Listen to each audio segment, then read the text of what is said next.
Yeah, I'll just start first of all just by just talking a little bit about Bluetonic, who we are and all that kind of stuff. I'm not sure how many people have been before and things like that, but yeah, we're a charity that founded back in 2000, just before the COVID pandemic hit, and we're basically based loosely on a book called The Blue Mind. I don't know how many people have read the book The Blue Mind, but it's a really good book in terms of one of the pioneering sort of books and start of the research really around why is water good for you. You know, like it seems really obvious and people gravitate to it naturally, but certainly for me, water's been an incredible thing in my life all the way through it and stuff. And moving away from the sea, I had a period of time where I was a little bit down and stuff.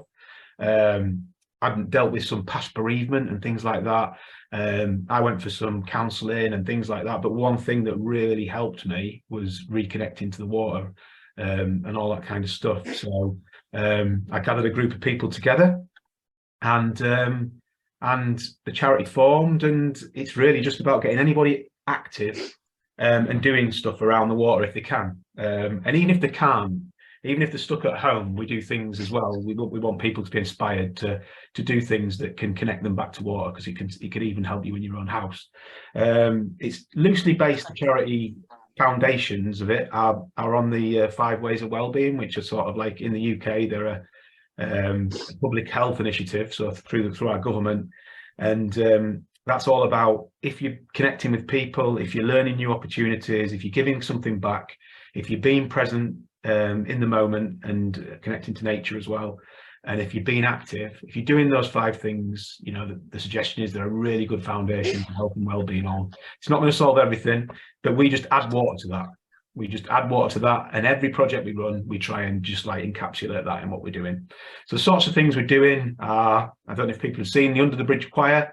So that's been quite a nice project where we've got together a group of men who go out and connect with nature, and we sing under bridges, which is very random, but under bridges with water flowing through them. And yeah, that's been an amazing project, and we ended up on the BBC doing some bits, and it's actually going to grow, hopefully. So can't talk about it at the moment, but we've got something in the pipeline with that. As well as that, we've done Swim Safe. We've got 1,000 kids through Swim Safe last year in the East Midlands, which has never been done. And we also pioneered something with that, which is Swim Safe. It's all about teaching kids in an immersive sense about the water safety. So getting them in and getting them learning in the water about how to survive if something goes wrong. But we also started to talk to people that were there, families, and about resources and about getting out around the water more, and how that's really good for you in terms of your life and your health. And there's Awaken Your Blue Mind, which I think some people on here have been involved in, which is a challenge to go through the winter. It's sort of like an activity-based prompt rather than a challenge, but people can diary and get out by the water, and you don't have to swim. You can go out and just catalogue different ideas for getting active by the water, getting in, on, or around it, and diarying some stuff around that. So we're getting excited about sending our first lot of badges out for people that did that this winter, and that's been really good for us in terms of raising a bit of money. And if you do, we will pop our links in later if people do want to donate anything. We do run these sessions totally free, and we're building networking. Probably around 8:15, you'll all get an opportunity to go into rooms and meet people, some of our brilliant ambassadors, and people from all over the world, hopefully, and just have a chat with people about what the night's been like and all that kind of stuff, because we always want people to network, and we've made some brilliant connections ourselves as a charity from doing this and stuff. So we've got some of our ambassadors here as well tonight. So I think I've said everything, but if not, I'm sure the ambassadors or Paul will get stuff in the chat and say, Scott, you forgot this, or you forgot that. But now, enough about the charity and everything like that. We just want to put the spotlight onto Mark, really, and thank him for coming along. And yeah, it's just thanks for coming. It's nice that you've come on, and we've done this a couple of times, but you're somebody that came to our attention as a charity just through seeing your posts on social media and stuff. And I thought it was just really nice, just the way you you talk about the water, the glint in your eye when you're around it, and there was a little bit of interest. I know that whilst I don't class it as a sport, it's more like just a really healthy activity that people do. But and I think it's brilliant that it's sort of, I class it as a female-led activity, which is so nice that that's every other thing that I'm involved in is normally male-led or something like that. But it was nice just to see somebody working with a group of blokes, getting them in there and stuff. So thank you so much for coming on. I just want you, do you want to tell us a little bit about yourself and stuff like that, first of all? Yeah, of course. Thank you for having me. It's an absolute pleasure to be here. Any way that you can shine a light on, the absolute pleasure of dipping, of being in and around cold water or any water. It's, it's always, worth doing. It's always something that I'm going to step into and try and help in any way I can. I'm a life coach and a hypnotherapist. I have, I guess, under the umbrella of life coach, many tools in my therapeutic toolbox, NLP, havening, BWRT, and then my own life experience, which I bring into play in that therapeutic environment, which I think plays a big part in who I am, and I guess the success and the connection that I'm able to have with people who often come to me as a last resort. And I'm very blessed to do the work that I do and be this version of me that I am. And, it's been a hell of a journey, and it's still ongoing. And, I'm a firm believer and a real believer that in life, everything happens for a reason, good and bad. And it's just about going with the flow. And I think it's the same when you're in the water. You're going with the flow. It's all about connection. I'm very big on that word, connection. And I think that when we get stuck in life, and most of us we'll all hit a bump in the road. And the one thing that immersing yourself in cold water does, especially in nature, and I'm sure we'll talk about that a little bit more as we move on. But what it does is it builds resilience and resourcefulness. It teaches you to push through the uncomfortable until it becomes your comfortable. And, I think that's a powerful takeaway from getting in the water. For me, it's a life giver, it's a life enhancer, it's a life saver for many. I wouldn't say it saved my life, but it's a tool that I will always have in my life. And, the connection that I have with water, just from a personal basis, is so beautiful and so powerful. I can dip by myself or I can dip with a group. It's always beautiful. It's always amazing. But, sometimes I just like the solitude of going in on my own, of being in there, of connecting, by yourself with no distractions. And the energy is always good. And sometimes with a group, the energy is, way off the charts, and it's fantastic, and everything's feeding into that. I can honestly say, Scott, and to anybody that's listening, I've never had a bad dip. I've never had a bad experience going in the water wherever I've been, and I've been all over, and there's lots more places to explore. Yeah. Wicked. No. And where did it start then for you? Where did you grow up, and what was water involved in that? And yeah, I'm Lincoln born and bred. So I was born in Lincoln in 1965. So I'm coming on 58 this year, and always been active. My mum said I came out running. I was a bit of a whirlwind. She couldn't take her eyes off me for 5 minutes because if she did, I was gone. Completely different from my brother and sisters who were just not like that at all.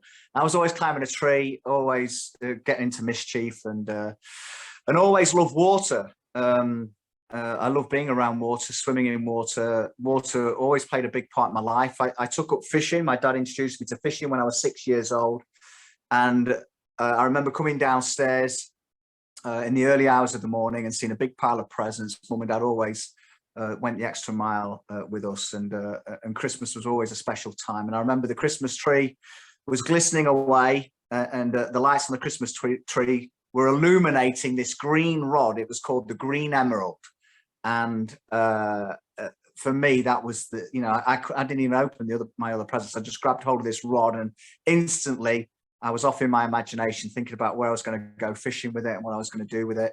And that became a passion for life. I turned that into a business with a company I owned and ran called Castaway Tackle.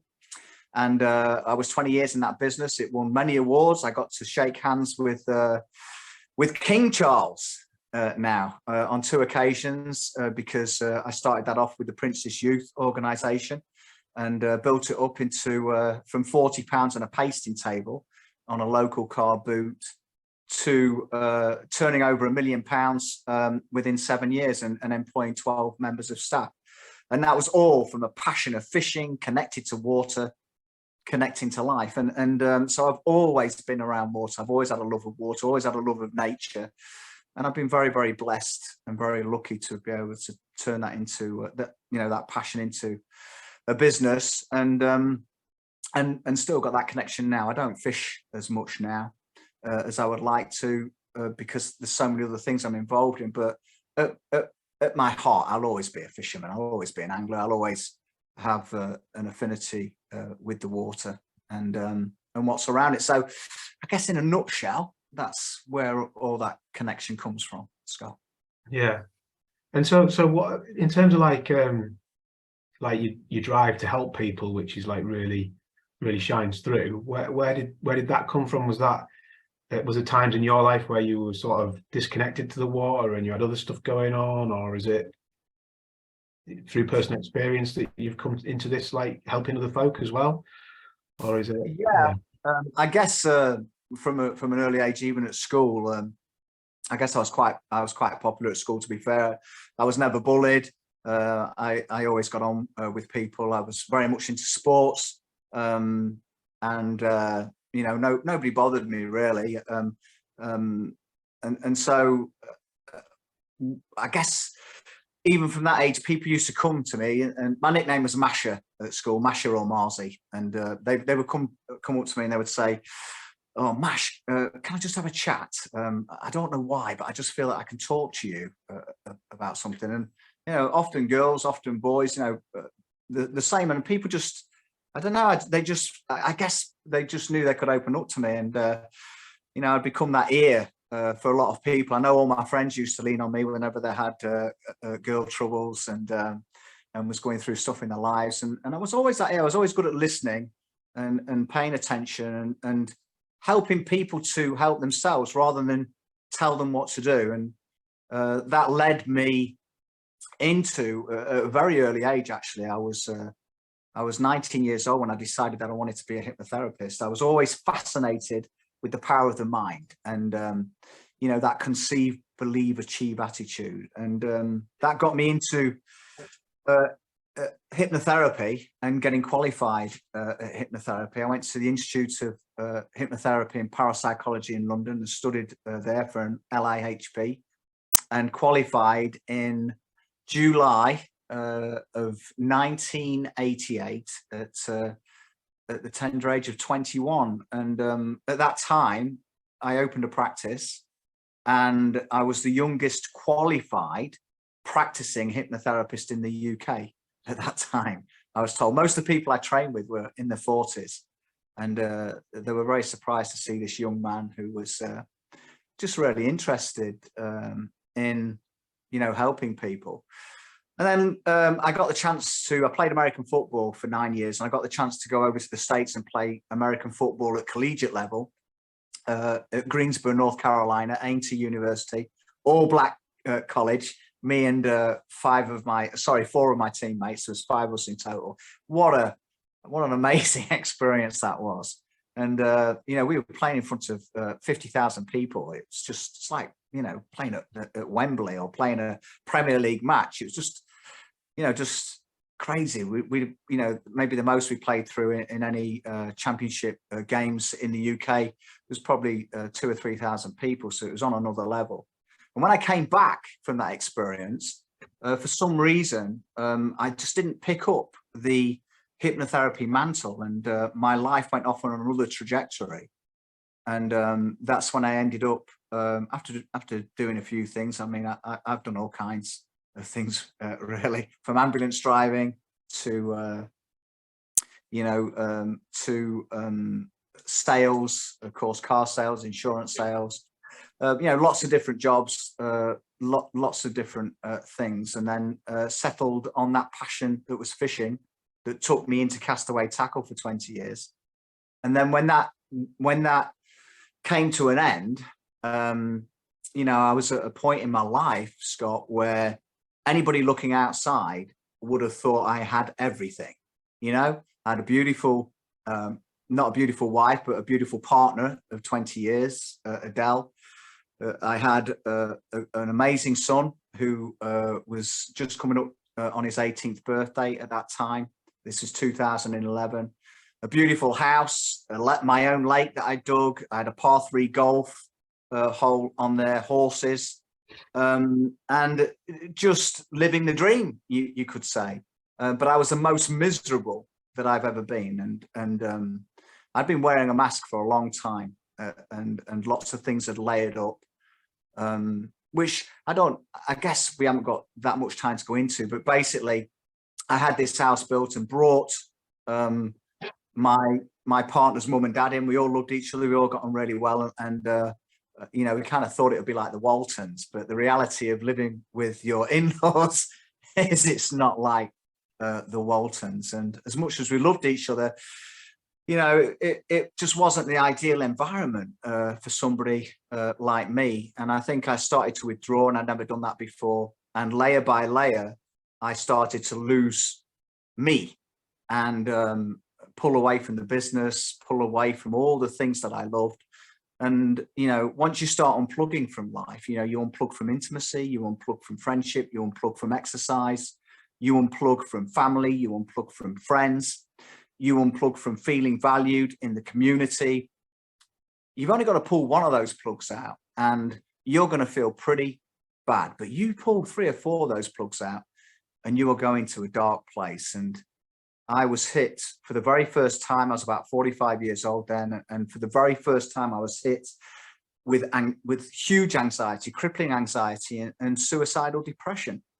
And I didn't know what those things were, and I made a fatal mistake of wearing a mask, of pretending that I was okay. And people would say, "You all right? You all right, Marcy?" "Yeah, I'm all right. I'm great. How are you?" I was like, "Oh, loving it, mate. Everything's good. Everything's great." And I could really project and act the part of the man that I used to be. But actually, deep down inside, I was a shelled out version of the man that I used to be. And that's what I call wearing the mask. And when people wear that mask, they're faking life, not feeling life. And if you're faking life, not feeling life, not plugged into life, you can very quickly go to a very dark place. And that's what I did. And that led me to trying to take my own life in August the 16th of 2011. And, anybody who knew me would have said that I was the last person that they would have ever thought would get anxious, the last person that they would have ever thought would have got depressed. And it was a surprise to a lot of people, because I've been faking life so well, when actually, I was like this shiny apple on the outside, projecting, that I was in a good place, and projecting that I was happy, real shiny, real fresh, looking good. But on the inside, I was rotten to the core. And if you'd bitten into me, you would have felt that. But I just faked it so well. And, obviously it was a big shock to my family, a big shock to my friends. In that state that you're in, you think you're doing the world a favor. I felt ugly, small, insignificant, worthless, a burden. The word that I use most to describe that part of myself, that me that I was, is invisible. And it was a tough time, but I wouldn't change a thing, because the version of me who I am now is so much stronger, so much more connected, so much wiser than the man that I was. And I think I always say that the process that I go through with my clients, I call glowing and growing together. When you're glowing and growing, you're connected to life, you're in life, and life is connecting to you. And when you're not glowing and growing, when you're stuck, you're in that, what I call that circle of life. I know a lot of people think of the circle of life as perpetuating itself and that natural cycle. When I think of the circle of life, I think of people being stuck in that circle, in that negative circle, that spin cycle that keeps them stuck. So I always refer to it as the triangle of life. And if love is one side of that triangle and happiness is the other, then suffering is the thing that props it all up, because only through suffering, only through losing love, losing happiness, through suffering, do we truly understand and appreciate the other two sides of that triangle. And, you know, when I look back now, I realize that that life was teaching me that the things that were happening to me was teaching me that. And all the time that you think that life is stripping you away and robbing you and punishing you, she's actually teaching you, building you up, making you stronger. But of course, we have to be down that road, looking back to appreciate that. And the sad fact is that I was incredibly lucky. You know, it is a miracle that I am here, you know, and it really is, because if I went into detail about what I did and the window I gave myself and how I prepared for that, you know, there was no coming back. And I am so blessed to be here. The only thing that I'm a little bit upset about is I was airlifted to Lincoln County Hospital, and I have no recollection of the ride, and I've been trying to get a refund now for well over 10 years. Wow. And what really struck me there with like some of my experiences and some of the things we're doing with the charity as well is that age 45 is sort of mentioned in blokes as between 45 and 50 is the sort of danger zone, in terms of like all the stats point towards that being when men are most vulnerable, which is why like we set the choir up purposely to target songs from that era when men would have been that age. Does that make sense and stuff? Yeah. And the mask thing really sort of resonates as well, like, you know, because I'm not saying that everybody's wearing a mask to the same extent that you might have been at that time or anything like that, but certainly there's certainly guys that are sort of interested in the choir, and they'll come up to me when they've had a couple of beers in a pub and say, yeah, you know, Tuesday, text me and let me know. And it comes to Tuesday and, you know, they're like, yeah, not tonight. I'm not gonna make it. Do you know what I mean? And it's just trying to, not, if they really wanted to do something, like there's still something holding them back sometimes, you know. So, but no, that was an incredible share. Yeah, thank you for that. So that led you on then to write a book, did it? Or the book that you've written is Dying to be Happy, Embracing Death, Finding Life. And a lot of that seemed to shine through in what you were just talking about. But I don't know if you want to tell us a bit about the book. Yeah, thank you for that. Yeah, the book obviously came from that experience and the whole pain of going through what I went through, and the fact that I was faking you know, how I felt, and the help that I got or didn't get. You know, I made the mistake of thinking that holding your hand up and speaking out was a weakness. I guess I came from that background. You know, my dad used to belt me, used to take the belt to me, and I've got nothing against that. It never really damaged me in any way, you know, but that was the way that he vetted out punishment at that time.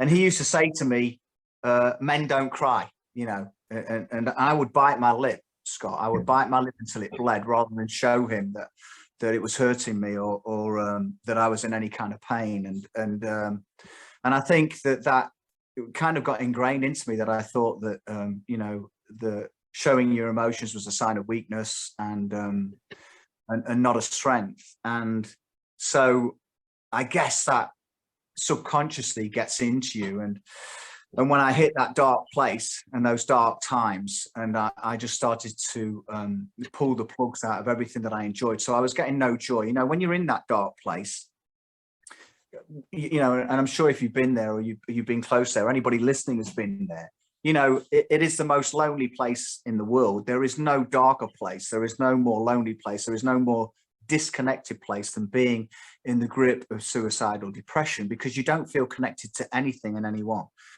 And, you know, I planned my demise. You know, I planned it. I planned it really well. I gave myself a lot of time to do what I did. And I had a 6-hour window to do it in. And I remember walking. I was walking to the tree by the side of my lake, and I remember thinking about this is what goes through your mind when you're in those last moments. And you know, I remember thinking about books I wouldn't read. I remember thinking about grandchildren I wouldn't meet. I remember thinking about films I wouldn't see. You know, the things that go through your mind. I remember thinking about places I'd never visit, and none of it was strong enough to sway me from the fact that I was that miserable. I was that alone. I was that disconnected from life and myself that I couldn't bear the thought of living another day being that man. I just could not bear the thought of living another day, never mind, you know, 5 years, 10 years, 30 years even. This shelled out version, disconnected version of the man that I once was. And that was a mistake. That was a mistake. And it was a huge mistake, because what I didn't realize then, and what so many people don't realize, and this is the sad thing, you know, 20 million people, probably more now, but 20 million people in this coming year will try and take their own lives. And 2 million of those people will be successful. And you think about that. You just think about 2 million people that are checking out and 20 million people that are trying to check out or wanting to check out. It's huge. And in itself, that's still the tip of the iceberg. But what we don't realize is, or what they don't realize, those successful people don't realize, or a lot of them, because there's many reasons why you might take your life, you know, or try and take your life. But for the majority of people like me, it's because you don't think you've got anything to live for. You don't think you've got any connection with life anymore. You don't think that your life means anything to you or to anybody else anymore. There's no joy in it. And joy is such, and happiness is such a huge part of who we are and what makes us happy. And you make the mistake, and it is a mistake. It's a huge mistake of thinking that you're always going to be that way. And the truth is that you're not. The truth is you don't have to be. And so that book came from that realization after what I went through in the days before and sort of the 48 hours. Some profound things happened to me during that moment that I was checking out, and also after, that I can't explain. You know, and I don't need to explain, because I know what I felt.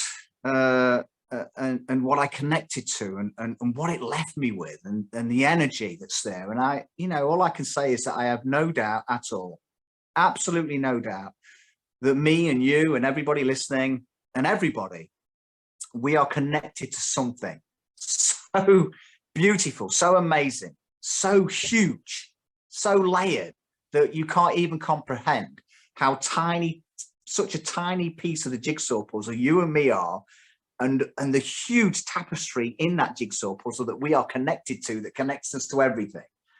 And I got a little glimmer of that. I touched that, and I felt that twice. Two things happened. The first one didn't stop me, which is, you know, even when I think about it now, I think, how can I not have taken that as a sign? But I didn't. I pushed on, and then something else happened, and you know, I'm so glad it did. I feel so blessed that it did, because I'm here. Even though I didn't want to be. And when I woke up, I didn't want to be. But, you know, that connection, that energy, and it is energy. And the greatest vibration, the greatest energy that we can connect to is love. And we only feel that love We only feel that love when we connect to living things, your children, your pets, your friends, nature. This is where love is, and this is where that energy is, and this is where that energy comes from, and that energy feeds to. And it's just about bringing that energy into your life, reconnecting with it, tapping into that energy every day, showing people how to do that. The water is one of those places, but there's lots of places that you can tap into, and there's lots of layers to love. There's so many kinds of love, you know, that you don't have to put all of your love in one place. You can put it in lots of places. So if somebody decides to leave you, you can bless them as they walk away, knowing that you're going to wake up the next day happy because you've got other things in your life that you love. And I guess it's, you know, if you boil it down, it's about being attached to nothing, but connected to everything. And I get that. And the man that took that long walk to that tree by the side of my lake, you know, in 2011, he didn't get that, but I get that now. And the only reason I get that is because of that journey I've been on. So when I came out of the hospital, you know, I had an epiphany. They kept me on the emergency ward for 2 days. And I had, you know, an epiphany while I was in there, you know, which obviously is in the book. But that moment that energy hit me, I just knew I was going to be okay. It's hard to describe. And I had a flashback to my son, who was just turned 18 at the time, passed his driving test a couple of weeks before. And I thought, in that state that I was in, because I was ill, I thought that, you know, he's a man now, he's going to be okay. And of course he wasn't, you know, and I was ill, and I didn't realize I was ill. And you know, because I was faking it and not realizing and not accepting that there was a way out. And the help that I saw, I didn't connect with anybody, and I didn't look into the eyes of anybody that really understood me. And it's such a vital thing when you're trying to help people who are anxious and depressed, to know that you get them. You absolutely get them.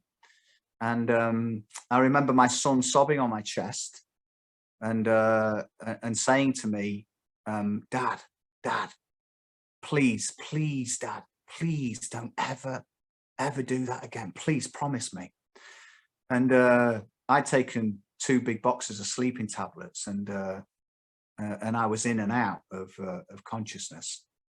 And I just remember putting my hand on the back of his head and saying, I'm sorry, son, I'm sorry. I can't make any promises. And that must have been so hard for him. And I didn't have the presence of mind to think about what I was saying. But then I remember waking up in the early hours of the morning and sobbing and saying his name out loud, just stuttering out, Connor, and just managing to get the words out. And this energy, I was sat up in my bed, it's about 2 o'clock in the morning, and this energy just hit me and just pinned me back against the headboard. And the only way I can describe it is, if you've ever driven through snow in your car and you've got the main beam on, and it's like snowflakes are coming towards the windscreen, and it's like flashing lights coming towards the windscreen. These flashing lights, this energy was just coming into me, and in that energy was the most amazing love, the most amazing knowledge, the most amazing connection and insight and wisdom. It's just everything hitting you. I can't even articulate. The only word that I can use to articulate what I was feeling in that moment is bliss. But the word that I love to use, and I've sort of grabbed this word, and I love this word, and it's kind of my word, I guess now, is wonderment. What a wonderment! What a wonderment that was. And I've no idea how long. It felt like minutes, but it was probably just seconds, you know, that I was connected to this energy. And then I remember slumping, and it was gone. And I remember looking around thinking, did anybody else see that? You know, as I was becoming aware of the sounds on the ward again, the beeps, and the sister, the ward sister who was writing it with a little light on in the corner, and just becoming really self-aware. And at that point, this huge grin spread across my face. And I remember saying out loud, I'm going to be all right. I'm going to be all right, Connor. I'm going to be all right, son. and I'm never, ever, ever going to do that again. And from that day, I've just been the man that I am and walking into who I am. And I just decided from that day that I was never going to let anybody else go through what I went through. And if I could help, then I was going to help. And that was where that book was spawned from. And obviously I went into hypnotherapy and back into life coaching and started to help people. And there's, you know, two very good documented cases in the book of people that I helped who were in, you know, who were in really bad places, you know, suicidal and crippling anxiety places, and how the tools that I talk about in the book and that journey that I went on. So the first part is about my journey, and then the second part is about you, the reader, and how you can help yourself with these wonderful tools and insights and stories to get yourself back on track and pull yourself away from that dark place and pull yourself away from that crippling anxiety. And so that book, Dying to Be Happy, Embracing Death, Finding Life, obviously charts that point where I was embracing death and beating my chest saying, come get me. I'm not frightened of you. Let's embrace. Take me from this place. I'm ready. And then death, I guess with hindsight, saying to me, Mark, I'm not taking you today. But from this point onwards, each and every day, you must beat your chest and say those words to life, to life. Come get me. I'm not frightened of you. And showing people how to do that. And I've been so blessed to have shown hundreds and hundreds of people and helped hundreds and hundreds of people face to face to let go of crippling anxiety, to let go of depression, to let go of phobias and trauma and things that have happened to them. And through that book, you know, thousands of people, which has been my absolute blessing. I'm so proud of that book and what it's achieved and still achieving. And you know, nothing lights me up more when somebody writes to me or sends me an email and says they've read the book and it's really helped them, and they're so glad that I'm still here, and just little things. Or if you moved somebody in some way or inspired somebody in some way, you know, we are all beacons of light, and we are ever learning, ever glowing and growing. And you know, my clients teach me, I always think, as much as I teach them. There's always something new to learn, always somebody to learn from. And they are amongst the most beautiful, amazing people I've ever worked with. You know, I don't go to work. You know, I do something that I love. And so for me, it's not work. You know, I'm walking into an environment that I absolutely love, and watching somebody glow and grow on that glowing and growing journey, the first part of which I take them on that journey, I call emotional cleansing, where they're letting go of all those things, all those words, all those moments, those times in their life that are still holding them back, still pinning them down, still keeping them stuck. And watching them let go of all those things and step into their true selves, their true authentic selves, is my blessing. And I've no doubt at all that the miracle of that cord snapping, even though I swung upside down on it with my feet above my head to make sure it was strong enough, and yet here I am talking to you now. And the miracle of that is what the universe wanted for me, to be here now doing what I'm doing, talking to you. I have no doubt about that. And, you know, I questioned it for quite a while. You know, how did that happen? You know, there was no give. It, you know, how could that have happened? There was no, you know, no doubt at all. There was no coming back. And I tested it, and yet it snapped. And then when I went on wandering off to try and finish the job, the sleeping tablets took hold and knocked me out. I'm so glad I took two full packs of sleeping tablets. When I was found, I was blue. I still had the cord around my neck. hardly breathing, an air ambulance off. And here I am, the miracle in itself of just being here, and now wake up every day, and you know, I try and see those little miracles everywhere, Scott. And I guess for me, there's nothing more miraculous than life. You know, I get it. I get that connection. Sometimes I'm not saying I'm Superman and super happy, but you know, all the time, because everybody has dips. But you know, I'm a very different man, and a very humble man, and a happy man. I'm rich in all the things that matters: my health, my wealth of friends, my wealth of family, a job that I love, and I know that I'm loved, and I'll never lose sight of that again. And it makes me feel very blessed.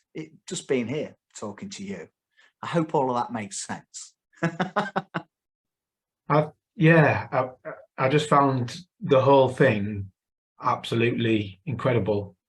Like, yeah, it's certainly one of the most powerful chats that we've had. So, and I'm still having. So, no, that was incredible, and it seems like a poignant moment just to sort of breathe, take stock, and everything like that. So, but yeah, that was fantastic. Thank you, Mark. Incredible. And I'm sure people will have like plenty of questions for you. So what we're going to do now, guys, is we're going to break. And for the break, I'm creating breakout rooms. So if you can, pop your camera on and join the breakout rooms. I've split them evenly. I think Mark's going to have a little bit of a break as well for these. He's not going to join the rooms. Yeah, just please just say hello to each other, chat about tonight or any other reason why you came along, anything about Bluetonic. We've always run these as a little bit of a networking session for anybody to talk to people from anywhere and just share experiences and things like that. So we've never had any problems when we've done that. People in the swimming community that are mainly coming, but we've got people from all different walks of life coming now that might even not be interested in swimming, but we've never had any sort of things happen like that. So I don't really need to police it and say treat each other with respect and be kind and things like that. But yeah, I'll open up the rooms now. I'm going to pop in. I'm going to actually give my children's my kids an extra squeeze, Mark, after that. So I'm going to go say goodnight to my kids and stuff. Oh, bless you. And I'll come back in after that, and I'll call the rooms back in. I might get time to pop in the rooms and just have a quick hello to people in the rooms and stuff like that. But I'll see how that goes. But I'll open the rooms now. So please join, guys. Get cameras on and have a little chat with people that have come along from all over the world tonight. That'll be great. All right. Take care. He left, and then he's just tried to come back in. I tried to admit him, and it said waiting. But yeah, I mean, I'm sure he's trying to get back in. I don't know what's happened. But yeah, I thought it was absolutely incredible. That. Yeah. He's crying, and I'm thinking, oh my goodness, gonna see he's looking. And I was like, so I got my little elastic band out to try and disconnect a little bit, because I'd have had this like floods of tears everywhere, because it was so like very powerful. That's the word. Yeah, definitely. But I mean, I was saying, we were talking today, Scott, you know, my son tried to take his own life and stuff. And he actually was a tree and everything. So everything he was saying was like just things flooding. But like, I really got where he was at, because I felt it with you, if you know what I mean. Like, very powerful story. Well, can I be totally honest and say that I didn't know the story? I'd seen Mark, and I'd seen the amazing energy he got when he was in the water, and I'd seen posts and stuff like that. But I haven't read the book, and I suppose it'd be nice to be one of those people that when you get to the level where you're interviewing people and you can say, oh, I love this part of the book and all that. But I haven't got time to digest stuff and things like that. So I felt, it was the switch for me from the real, like, amazing life that he'd built up there. And I thought, oh, it's great that actually that someone's probably not really suffered any trauma and is still helping people. Do you get what I Yeah. mean? You have to have had a trauma to help folk. And Yeah. and it was like, no. And then he flipped it, and I was like, ah, right, okay. But yeah, so I think I know his shops. do you? Yeah, there was one in our town. There's one in Boston. Wow. Yeah. I was thinking my brother used to go there all the time. I can even picture it. I was like, Yeah. But to me, a real story like that really makes me want to like keep going when I have moments like that, and like keep on fighting forward, because it shows that you can get you back. And I really think that was like, I really need to hear that tonight, to be fair. Yeah. So I'm really pleased I came on. Thanks, Dawn, for the feedback about dipping with him and stuff. Yeah. Amazing. I'm Amazing, hoping man. he can come back on. Just waiting to see if he appears again. Very, very powerful. Well, keep chatting, guys. I'll just try and contact him, just see if I can get him back. Okay. I'll just mute myself.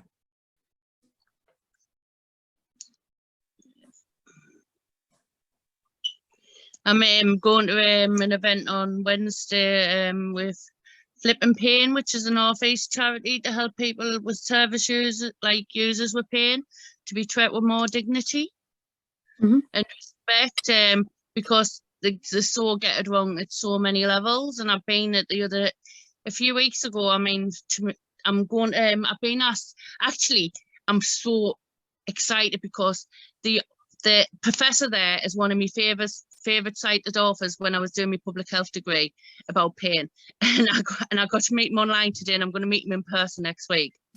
So like, that's like, wow. I never thought I'd be saying you and then actually getting to meet you. So they've asked us to join the panel for the day as like a service user experience and living with chronic pain. And I was like, oh, definitely, I'll be up for that. And because it's based with healthcare professionals to get them to think about pain differently and to see like in the light that a person going through it at the time's going through. But I was going to say, I was took into hospital a couple of months ago, and I found out I had diverticulitis, and that was the worst night of my life. When I got there, I was in chronic pain. I mean, I'm in chronic pain all the time. This was a different pain. And rather than, because I said, look, I can't cope, and I was whipping me with pain, rather than them come to see if I was okay, the healthcare assistant came along and shut the curtain on us. And then the next morning I said, I really need me medication. I've got no medication. I wasn't talking about the pain relief as such. I take a lot of medication for my lungs for the asthma and stuff, like tablet form. And at 4 o'clock in the afternoon, they said, well, you can go home or you can stay here and we'll do more tests. Or you can come back tomorrow. I says, no, I'll go home, because they hadn't even given us my medication, and I asked repeatedly the whole day. So I'm looking forward to this event, because I'm looking forward to getting my point across that something isn't hitting home and the need to change things. That'd be good from a user's perspective. I think they'll be pleased to, well, I don't know whether they're pleased to got you on the panel, but they'll certainly be hearing. More than I'll be pleased with it. Because I am quite, if I'm passionate about something and I know I can help other people, I can speak out. Well, like in a group situation, if we were in this, like in person, I get a bit awkward because I find it like, I'm socially awkward that way. But like if I'm doing it for a good cause and everything, I'm there and I can speak and I can play that role and I can do what I need to do. But they'll not be happy when I'm there, because I just think the whole service from start to finish, from you find out you're going to see somebody about your pain, and to actually, even if you want to come off medication. An example again, I'll use me, because this is what I'm good at using me. I'm coming off my strong analgesics because I think like now I've lost over half my body weight, over 25 stone. I think maybe I am a bit sensitized to them now, and maybe I could do without them. But I don't know this. However, the pharmacist got it right, the GP got it right, because they got grilled 24/7. They didn't have a chance to get anything wrong. Not the pharmacist. The in-house pharmacist at the GP got it right. The GP got it right. The actual dispensary pharmacist got it totally wrong. I didn't know they'd give me week 6 on week 2 and I ended up having 2 nasty falls because I'd come off them too quick. And then it laid me back for months, which is where the depression kicked in again last year, towards the end of last year, not getting to do what I wanted to do, like all the time. So I am so going to give it all next week. I'll give you some feedback if you want, because I'd love to do that. Yeah. I stumbled into this group from my shoulder arthritis. I'd been through physical therapy, occupational therapy. I had been kayaking previously and being real active, and the pain was really severe, and I didn't want to do cortisone. I didn't want to really even do aspirin, and there was something about the draw of cold water. It was just intuitive, I think, and seeing Wild Swimming documentary, that little one, and so that's how I found myself here. It's been very helpful, and I want to say that last few sessions of the physical therapy, they're like, "You're doing so well. We'll release you early." So I owe a lot to what you've shared in Rachel's how-tos. Yeah, And so I agree. so helpful. I couldn't walk during lockdown because I don't know if you've seen my story, but I was like a lot bigger than I am, and my back had gone completely, and I couldn't actually walk a few steps. And I stumbled into open water swim through hearing a friend sing online, who's my amazing friend now. The music connected us to life first, that spark, and then I saw my sister swim the sea. And when I actually got in that water that day, and I don't know how I managed it, where I got the strength, because I couldn't even stand for 3 seconds alone. The pain just like was gone while I was submerged in the water, and this big black fog just drifted away, and I just felt so alive. I've never felt like that for a very long time, from being a child, to be fair, when I was in the sea as a child. So like it took me way back. So it's really, really helped me to get me strength to be able to walk and do everything I do now. Not there yet. Just start my journey, I see. Oh, I've got 2 Labradors. How beautiful. And the Wim Hof breathing method, it really has, that's how I started actually before jumping in the cold, was doing the cold showers and the Wim Hof breathing. And I'll do that now before I go in to get my head right. Yeah, that's I've just started having some Wim Hof coaching, but actually when I go in cold, I have cold showers all the time. When I go in cold water, I'm not like my sisters, like they're really sensitized to cold, where when I go in, because I know I'm pain free, I just walk in like it is Christmas all at once, because I know I'm going to feel comfortable. So you'd think I'd have everything my heart's desire would be in that sea, because the way I go in is just like, right, get me in there, stripped off before I even get out the car, and I'm away in my bikini down the beach. And it really has changed my perspective. And I just see everybody when they're swimming in the swim community, how connected they are, and how embracing, and how non-judgmental and caring. And that, to me, just makes it even more of an abundance. It's like a big swim family. These are all my family. That's why I always say I've got this huge family all over the world now. And I'm like, and I'm loving it. And I just think that, like, yeah, wow. I can't wait to Sunday swim for my 50th.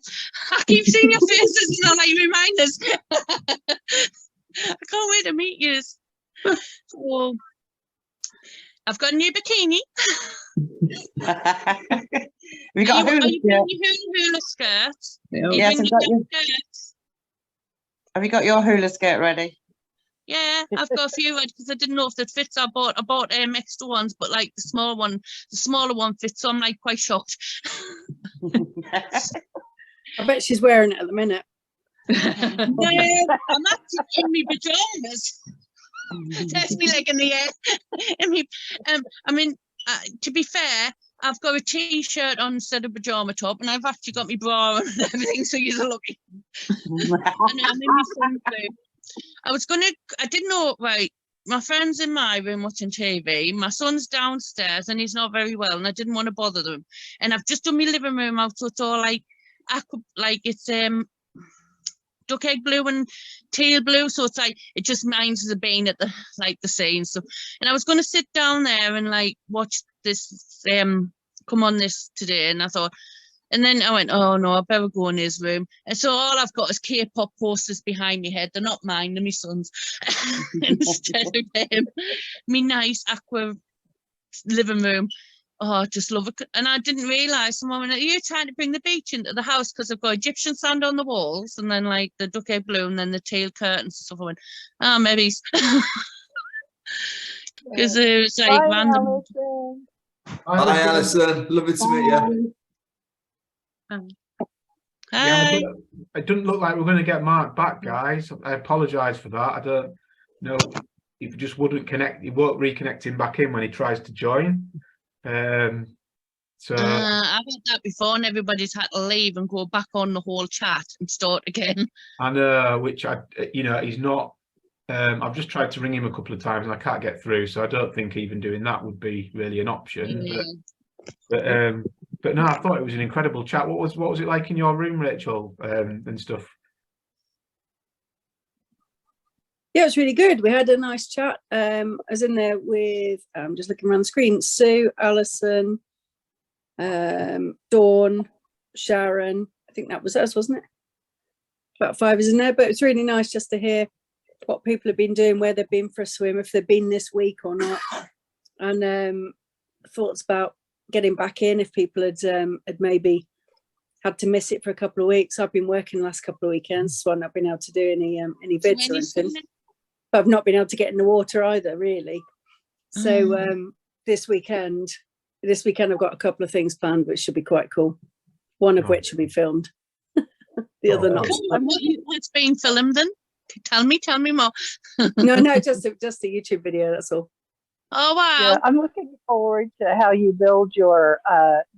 Here, the Comanches build sweat lodges as part of their religious experience. So I'm looking forward to see how your construction goes. Yeah, I think it should be fun. I was just saying in the group that I've hired one of those outdoor saunas. You know, it's like one of those mobile saunas that's on the beach, and so and I've coerced a bunch of my mates to come along. So I think most of the fun will be in seeing the people going from the sauna and into the sea a couple of times, and whether or not they're more up for it the second time, or whether they're just like, I just think I'll stand outside for a minute and get back in. My friends have been doing that while I've been poorly, so I'm very jealous because they've been going on a Saturday to the sauna and then in the sea and back to the sauna, and they're all loving it. And I've just been stuck indoors. It'd be interesting because I'm not mad keen on saunas, but I'm really interested in the combination of going from that into the water and back again. It's kind of sparked by. I was telling the group I'd recently read this book. Oh, I've not read that. It. Chill by Dr. Mark Harper. He's an anaesthetist, and so he brings all sorts of stuff to it. But it's about how it's kind of about getting back to how the water can fix people, and even as a scientist, that's the way he's going with it. So it's really readable, which to be honest, with it being scientific, was a surprise. So worth a look if you got birthday or anything coming up. Have a look at that book. Oh, I've got one on Monday. Yeah, you've got one coming up. I didn't realise. That was your birthday, Kathleen. No, I didn't either. On Monday. I'm joking. Oh. No, nobody knows it's my birthday. Get that quiet. 50th. I did, didn't I? I didn't just tell the whole world. I've got to wait a month to mine. How old are you going to be? I'll be 42. Oh, you baby. Nice. I'm baby. a baby. You're young baby compared to me. Yeah. So Yeah. Are you doing anything swimming for yours, Emma? no, we don't have any lakes nearby, but we have a lot of woodlands. We go lots of walks. But I do You'll have find a lot some water in there. It's been raining enough. You'll find some water. yeah. You've always got your Yeah. speedos with you. There's literally no excuse in getting anything. Get yourself a child's pool. Get yourself out the doors in the garden. Rainy day, bit ice in the pool, and you're sorted. Nice. I do have cold showers every day. The girls hate it when I've been in there because they have to turn the hot water on. There you go. Yeah, I get that. So Of my sons. yeah, I've got one 10-year-old, one 12-year-old. Oh, lovely. So, and they're both girls. So, Are they both well behaved? oh yeah, they're really good. Yeah, can't fault them. So, Well, I'd love to say I'm a glamorous granny, but I'm not on the glamorous side. But I'm a granny. Well, I'm a nana. I've got a 9-year-old and a 9-year-old granddaughter and an 11-year-old. Yeah, he's 11 grandson. Couldn't remember his age there. But they're incredible, and they keep me on my toes. I've got 3 nephews. One's 3, one's 9, and one's 6. So, Oh, that's lovely. so So yeah, you've got a combination of both. yeah, they're really good. So, one of them's really special. My sister-in-law was told that he was dying in the womb, but luckily she got a second opinion at Nottingham. Yeah. And I got to hear his heartbeat before she went down for a cesarean. Wow. He Oh, has a that's special place beautiful. in my heart. So yeah, no, he's got hang on, I've got to remember, cerebral palsy, but Oh, bless him. he is so You know funny. what? Everybody's different, and he's Oh, his yeah. own person. And if we were all the same, it would be boring in life. It will. I work with autistic teenagers, so I work in a school with Oh, autistic teenagers, so every day is different. yeah. I've got Yeah. my sons 26 and 22, and they're both autistic on different Yeah. levels of the spectrum. But they're both amazing men. They both got Oh, ginger yeah. hair. I don't know what happened there, but I love the hair. That's nothing against Oh, ginger hair. they all got their own personalities. I like about them, if you know, when they have a proper smile, you know, Yeah. I know they can't feel it, but when you see that smile, you know that makes your day. Yeah, So, because you know it's meant, that smile, because they don't smile unless they really want to. yeah, but you know when it's a proper one, you just know it. So That must be such a rewarding job. Well done to you working with young autistic children. yeah, I work with teenagers, so you can Oh, imagine yeah. their hormones all over the place. So Yeah, wow. Must be so rewarding. yeah, if they can just pick up one, like, we take everything granted every day. If it's one little thing, it's amazing feeling. Yeah, get that, totally. But that's an amazing job to be in. I'm still trying to find my little pathway. I know I want to be in public health, but what remit, I'm not quite sure yet. I may go back and finish my masters, because I quit when my back went. But I got halfway through and I had all my research ethics approved and everything, and I never actually finished it. But I might just go and try and get a part-time job and go straight into it. Yeah. Work in progress.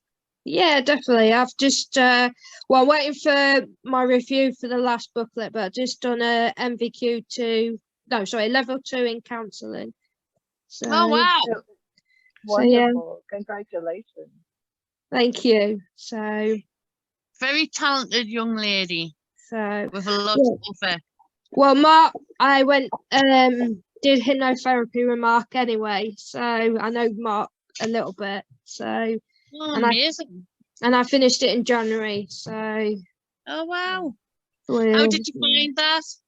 It's helped me massively. I couldn't light a candle, and now I can light a candle. It's daft. It's really no, it's not daft, because if that's what you couldn't do and you've achieved that, that should be applauded, and you should sing it from the rooftops. Well done. It was really bad. My Facebook post keeps coming up. No, I'm really, really impressed if you've overcome a challenge, because it's not easy to overcome out these things that we can't actually physically do. So in our mind or physically. So well done. So I was telling my brother, saw him at Christmas, and I said, I said to him, you know, I was scared of lifts. He said, yeah. He says, I can get in a lift now. He says, what? He says, that was massive for you. And I said, Oh, you were wow. scared stiff. Yeah, I got stuck in one when I was 5 years old. So you're jumping Oh, through yeah. hell, so you're actually taking life by storm. Yeah. Yeah. So Yeah, yeah. I still won't get on. They call them escalators here, the moving stairs. Yeah. Yeah, I still won't get on those. I have been to the I'm looking States. for I went about elevators. 10 years ago. So the first word I saw was restroom. So there you go. It's a Yes. Oh, wow. It looks beautiful where you are. Are you outdoors? Oh, yes.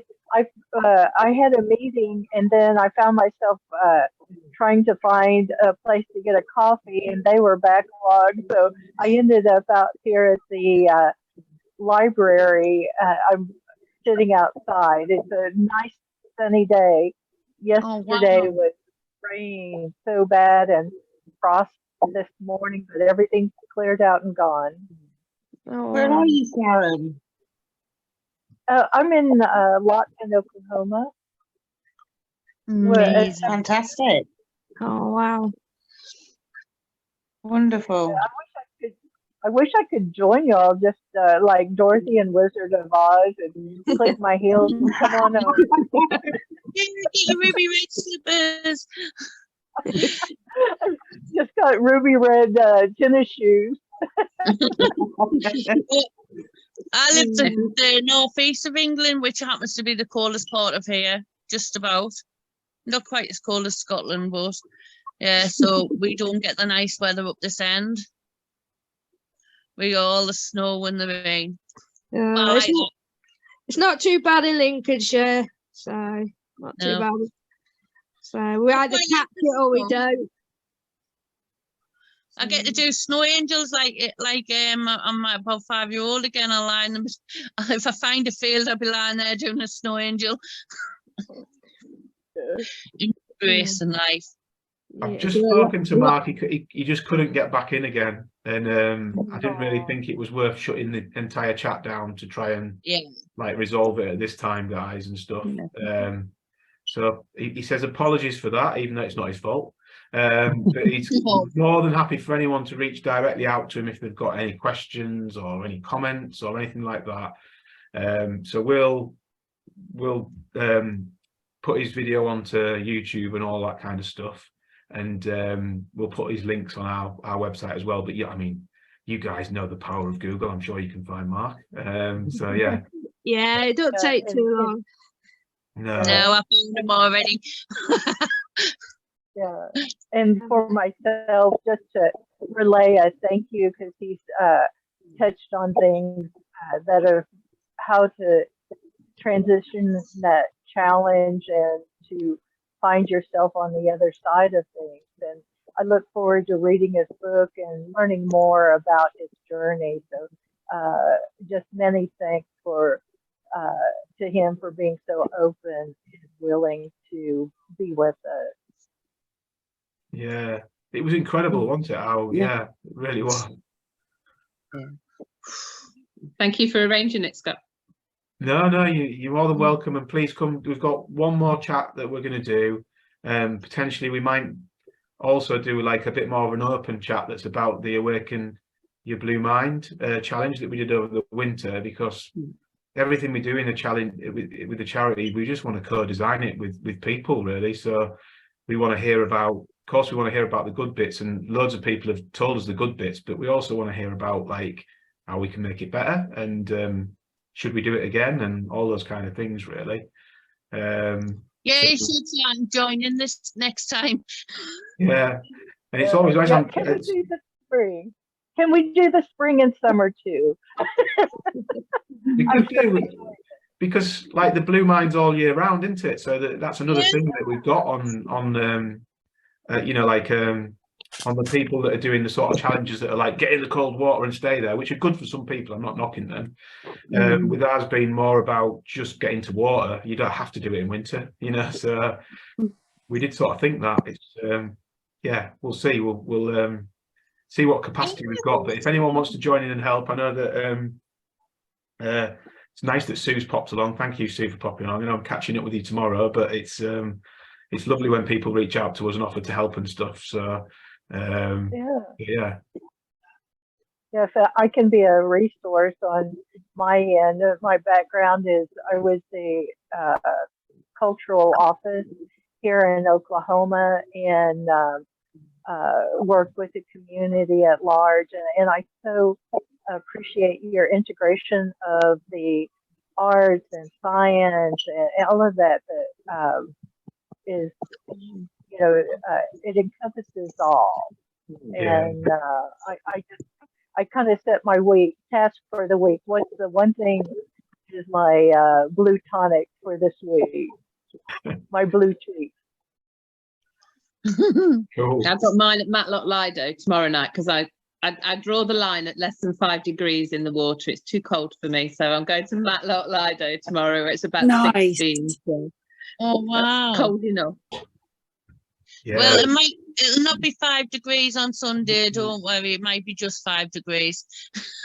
Yeah. It's always cold in the North Sea, isn't it? So. Colder the better.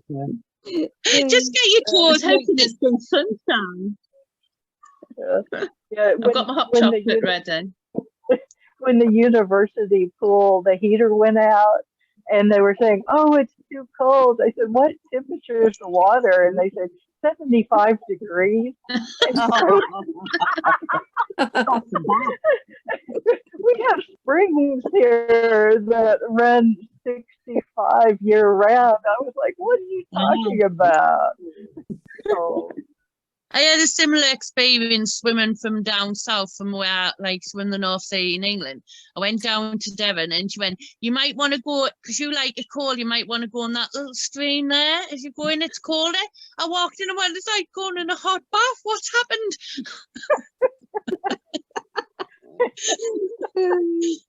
I expected it being so cold because she said that bit's colder. And I'm like, all right, okay.